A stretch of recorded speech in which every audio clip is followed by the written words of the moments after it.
Do ponto de vista político, convém ao projeto de vitimização do Bolsonaro que os seus advogados recorram contra qualquer decisão adversa tomada pelo Alexandre de Moraes, mesmo as mais justificáveis. Se o ministro der um atim, os advogados vão questionar o espirro. Do ponto de vista jurídico, numa escala de 0 a 10, a chance de êxito de um recurso como esse é de -11. É frágil essa alegação dos advogados de que o Bolsonaro está sendo tratado como culpado.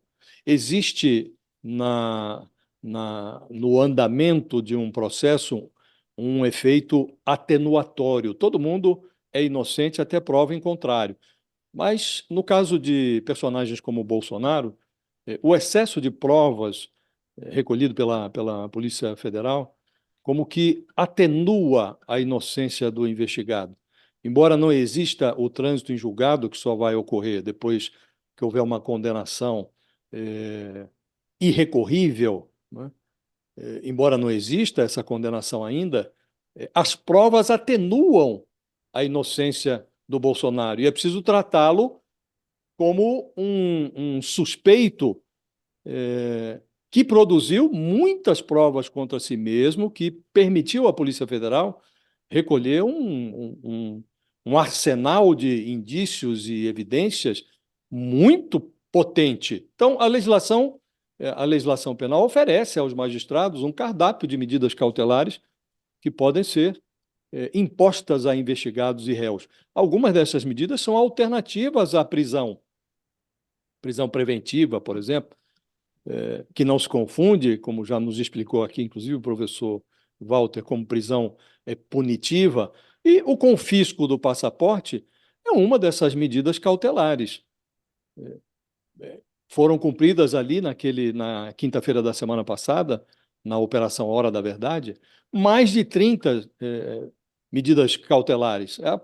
O confisco do passaporte do Bolsonaro foi uma delas.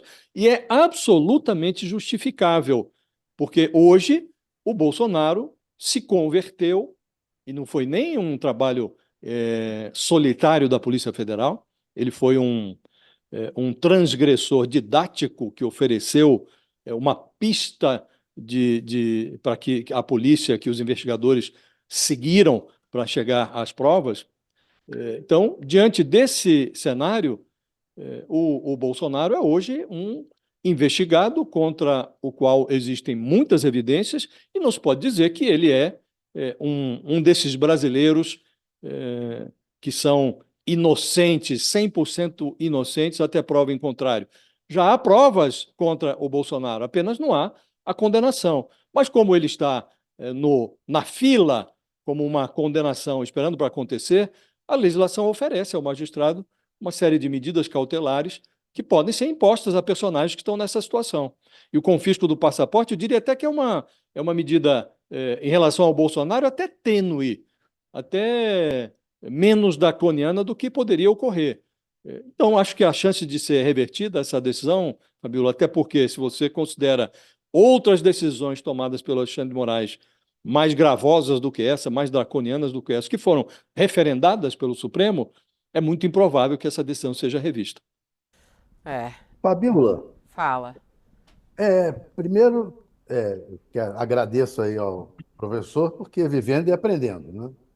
E essa questão aí da proibição. O Arthur Weintraub, que é um olavista, irmão do Abraham Weintraub, que foi ministro da Educação, e agora contrário ao Bolsonaro, postou que o seguinte: na prática, o mito já está numa forma de prisão domiciliar, sem celular, computador, tablet, sem poder falar com indivíduos próximos dele, sem passaporte, sem poder chamar a Zumbilândia para as ruas. Ou seja, o conceito que ele está colocando é que, na prática, já está preso. É uma espécie de antecipação. Eu queria perguntar ao professor Walter se não acaba ficando dessa forma.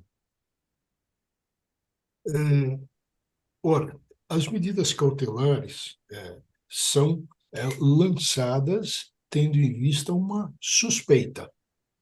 Aí nós estamos no campo de suspeita de participação, ou de autoria, ou de coautoria, em dois crimes, ou seja, abolição do Estado Democrático de Direito e fim da nossa Constituição, fim da democracia. É assim que se deve analisar.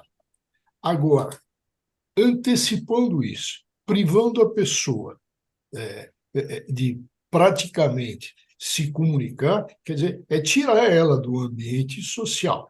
Agora, se essa pessoa que não recebe restrição continua a agitar, a incitar, aí nós temos outros crimes que podem aparecer no curso e pode gerar até prisão.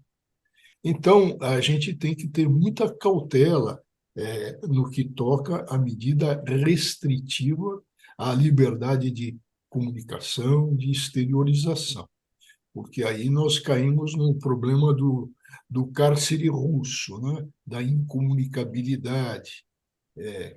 Tudo exige aí se verificar da necessidade.